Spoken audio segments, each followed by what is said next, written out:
அன்பு உள்ளங்களுக்கு அன்பு வணக்கங்கள். இன்னைக்கு உங்கள் ஸ்மார்ட் குமரி குக்கிங்கில் நாகர்கோவில் கிராமத்து ஸ்டைலில் மீன் குழம்பு எப்படி பண்ணுறதுன்னு பார்க்கலாம். மீன் குழம்பு பண்ணுறதுக்கு நான் இன்னைக்கு எடுத்துருக்கிறது சாள மீன் தான். இந்த மீனை எங்கள் ஊரில் சாள மீன்னு சொல்லுவாங்க. மீன் நல்லா ஃப்ரெஷ்ஷாக இருந்ததுன்னா அதனுடைய செதில்கள் ஈஸியாக கலண்டு வராது. அதனால் அது ஒரு 15 நிமிஷம் போல் நம்ம தண்ணியில் போட்டு ஊற வச்சிடலாம். அதுக்கப்புறமா எடுத்து க்ளீன் பண்ணோம்னா அதோட செதில் ரொம்ப ஈஸியாக வந்துடும். இப்போ இது தண்ணியில் ஒரு 15 நிமிஷம் போல் இருக்கட்டும். அதுக்கப்புறமா நம்ம க்ளீன் பண்ணலாம். தண்ணியில் போட்டு 15 நிமிஷம் ஆயிடுச்சு. இப்போ எடுத்து க்ளீன் பண்ணோம்னா ரொம்ப ஈஸியாக இருக்கும். வாங்க க்ளீன் பண்ண ஆரம்பிச்சிடலாம். இது சின்ன சைஸ் மீன் அப்படின்றதுனால கத்தியோ அருவாமனையோ எதுவும் தேவை கிடையாது. நாம் கையினாலே நம்ம கை விரல்கள்னாலே அதோடைய செதில்கள் எல்லாம் ஈஸியாகவே கலட்டி எடுத்துடலாம். பாருங்கள், இதே மாதிரி விரல் வச்சு நல்லா கீழே வால் பக்கத்தில் இருந்தே அப்படியே தேய்ச்சிட்டே வந்தோம்னா செதில் ஈஸியாக கலண்டு வந்துடும். ரெண்டு பக்கமும் செதில்கள் எல்லாம் எடுத்ததுக்கு பின்னாடி சைடில் இருக்கக்கூடிய அந்த துடுப்பை கையாலே பிச்சு எடுத்துக்கோங்க. அதுக்கப்புறமா தலையில் இருக்கக்கூடிய அந்த செவில்கள் ரெண்டையும் பிச்சு எடுத்துடலாம். பிச்சு எடுத்துட்டு உள்ளே இருக்கிற அந்த பூக்கொத்தை இதே மாதிரி பிச்சு எடுத்தோம்னா சைடில் இருக்கிற அந்த குடல் பக்கம் எல்லாமே சேர்ந்து வந்துடும். அந்த குடல் எல்லாத்தையும் எடுத்துட்டு அதுக்கப்புறம் அந்த சைடில் இருக்கக்கூடிய அந்த முள் எல்லாத்தையும் பிச்சு எடுத்துக்கலாம். அந்த முள்ளை அப்படியே வச்சு சமைக்கும்போது அது சாப்பிட்றதுக்கு ரொம்ப முள்ளாக இருக்கிற மாதிரி இருக்கும். சாப்பிட்றதுக்கு கொஞ்சம் சிரமமாக இருக்கும். அதே அந்த முள்ளை பிச்சு எடுத்துட்டோம்னா சாப்பிட்றதுக்கு கொஞ்சம் நல்லா இருக்கும். அதனால முள் எல்லாத்தையும் பிச்சு எடுத்துடலாம். இது தண்ணியில் ஊறினதுனால ஈஸியாகவே அந்த முள்ளும் கலந்து வந்துடும். மீனோட தலைப்பக்கம் குடல் எல்லாமே க்ளீன் பண்ணதுக்கு பின்னாடி அதோட வாலை நம்ம கை விரல்களால் 2 திருகு திருகுனோம்னாலே பிஞ்சு வந்துடும். அப்படி இல்லைன்னா கத்தியோ அருவாமனை ஏதாவது வச்சு கட் பண்ணி எடுத்துக்கலாம். இதே மாதிரி எல்லா மீனையும் க்ளீன் பண்ணி எடுத்துடலாம். எல்லா மீனையும் க்ளீன் பண்ணி எடுத்தாச்சு. இனிமேல் இந்த மீன் எல்லாத்தையும் ஒரு வெறுஞ்சட்டியில் போட்டு நம்ம கை வச்சு நல்லா இதே மாதிரி தேய்ச்சி எடுத்துக்கலாம்.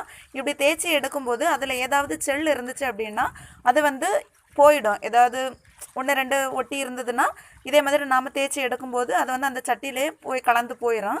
அதனால் இதே மாதிரி தேய்ச்சி எடுத்துக்கோங்க. தேய்ச்சி எடுத்துட்டு ஒரு 2-3 வாட்டி நல்லா தண்ணி விட்டு கழுவி எடுத்துக்கலாம். மீன் எல்லாத்தையும் கழுவி எடுத்தாச்சு. இனிமேல் மீன் குழம்பு செய்ய ஆரம்பிச்சிடலாம். முதல்ல மீன் குழம்பு செய்கிறதுக்கு என்னென்ன வேணும்னு பார்த்துடலாம். நம்ம க்ளீன் பண்ணி வச்சுருக்கிற மீன், அதுக்கப்புறமா ஒரு சின்ன சைஸ் தேங்காயில் அரை மூடி தேங்காயை துருவி எடுத்துக்கோங்க. சாள மீனுக்கு தேங்காய் கொஞ்சம் கம்மியாக இருந்தால் மீன் நல்லா டேஸ்ட்டாக இருக்கும். அதனால் கொஞ்சம் கம்மியான அளவு தேங்காய் எடுத்துக்கோங்க. அரை ஸ்பூன் மஞ்சள் பொடி, 1/4 ஸ்பூன் வத்தல் பொடி, 1/2 ஸ்பூன் மல்லிப்பொடி,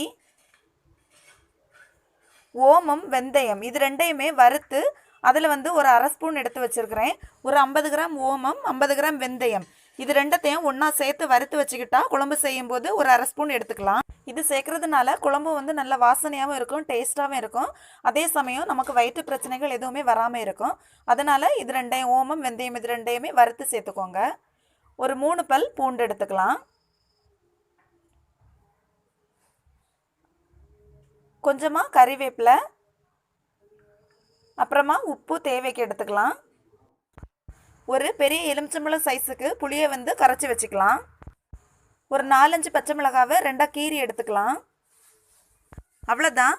முதல்ல நாம் எடுத்து வச்சுருக்கிற தேங்காய், மஞ்சள் பொடி, வத்தல் பொடி, மல்லிப்பொடி, அப்புறமா அந்த ஓமம், வெந்தயம், பூண்டு இது கூடவே கொஞ்சமாக கறிவேப்பிலை இது இவ்வளோத்தையும் சேர்த்து தண்ணியை சேர்த்து நல்லா ஃபைனாக அரைச்சி எடுத்துக்கலாம். கறிவேப்பிலை சேர்க்கும்போது குழம்பு நல்ல வாசனையாக இருக்கும். அரைச்சி எடுத்தாச்சு. இது கூடவே ஒரு அரை ஸ்பூன் மிளகு சேர்த்தாலும் குழம்பு நல்லா டேஸ்ட்டாக இருக்கும். அடுத்தது நாம் கழுவி வச்சுருக்கிற மீனோட கட் பண்ணி வச்சுருக்கிற பச்சை மிளகாவை சேர்த்துக்கோங்க. கூடவே நாம் அரைச்சி எடுத்து வச்சுருக்கிற அந்த மசாலாவை சேர்த்துக்கலாம். மசாலாவை சேர்த்துட்டு அந்த ஜாரில் கொஞ்சமாக தண்ணி விட்டு அதை அலசி இதோட சேர்த்து ஊற்றிக்கோங்க. அடுத்தது கறிவேப்பிலை சேர்த்துக்கலாம். கறிவேப்பிலை சேர்த்ததுக்கு பின்னாடி நாம் கரைச்சி வச்சுருக்கிற புளித்தண்ணி இதில் சேர்த்துக்கலாம். புளித்தண்ணியை சேர்த்துட்டு குழம்புக்கு தேவையான அளவுக்கு உப்பு சேர்த்துக்கோங்க. உப்பு, அதுக்கப்புறமா குழம்பு எவ்வளோ குழம்பு வேணுமோ அதுக்கு தகுந்த மாதிரி தண்ணி சேர்த்துக்கலாம். தண்ணி சேர்த்துட்டு இது எல்லாத்தையும் நல்லா மிக்ஸ் பண்ணி எடுத்துக்கோங்க. எல்லாத்தையும் சேர்த்து நல்லா மிக்ஸ் பண்ணியாச்சு. இதை என்னமோ கொதிக்க விட்டுடலாம். குழம்பு இப்போ கொதிக்க ஆரம்பிச்சிருக்கு. இந்த டைம் இதை நல்லா மிக்ஸ் பண்ணி விட்டுட்டு இதில் உப்பு எல்லாம் சரியாக இருக்கா அப்படின்றத செக் பண்ணிக்கோங்க. செக் பண்ணிவிட்டு உப்பு தேவைன்னா உப்பு சேர்த்துக்கலாம். மீன் குழம்பு வந்து கொஞ்சம் நல்லா கொதிச்சு நாம் சேர்த்துருக்கிற தண்ணியோட அளவு வந்து கொஞ்சம் லைட்டாக வற்றி வரணும். அப்படி வற்றி வர்ற வரைக்கும் இதை வந்து நல்லா கொதிக்க விடணும். அப்படி கொதிக்க விட்டால் தான் குழம்பு வந்து நல்லா டேஸ்ட்டாக இருக்கும். அதனால் இதை வந்து கொஞ்சம் நல்லா கொதிக்க விட்டுருங்க. நம்மளுடைய மீன் குழம்பு வந்து நல்லா கொதிச்சு வற்ற ஆரம்பிச்சிருச்சு. அவ்வளோதான், நம்மளுடைய மீன் குழம்பு வந்து ரெடி ஆயிடுச்சு. இதை நீ இறக்கிடலாம். மீன் குழம்போட வாசனையே அவ்வளவு நல்லா இருக்குது. இப்போவே சாப்பிடணும் போல் தோணுது. கண்டிப்பாக ட்ரை பண்ணி பாருங்கள். எங்கள் ஊர் ஸ்டைல் மீன் குழம்ப உங்கள் வீட்டில் நீங்களும் செஞ்சு சாப்பிடுங்க. செஞ்சு சாப்பிட்டுட்டு எப்படி இருந்துச்சுன்னு மறக்காமல் கமெண்ட் பண்ணுங்கள். இந்த டிஷ் உங்களுக்கு பிடிச்சிருந்தா விரும்புங்க, பகிருங்க. விரைவில் அடுத்த உணவுடன் உங்கள் ஸ்மார்ட் குமரி குக்கிங்.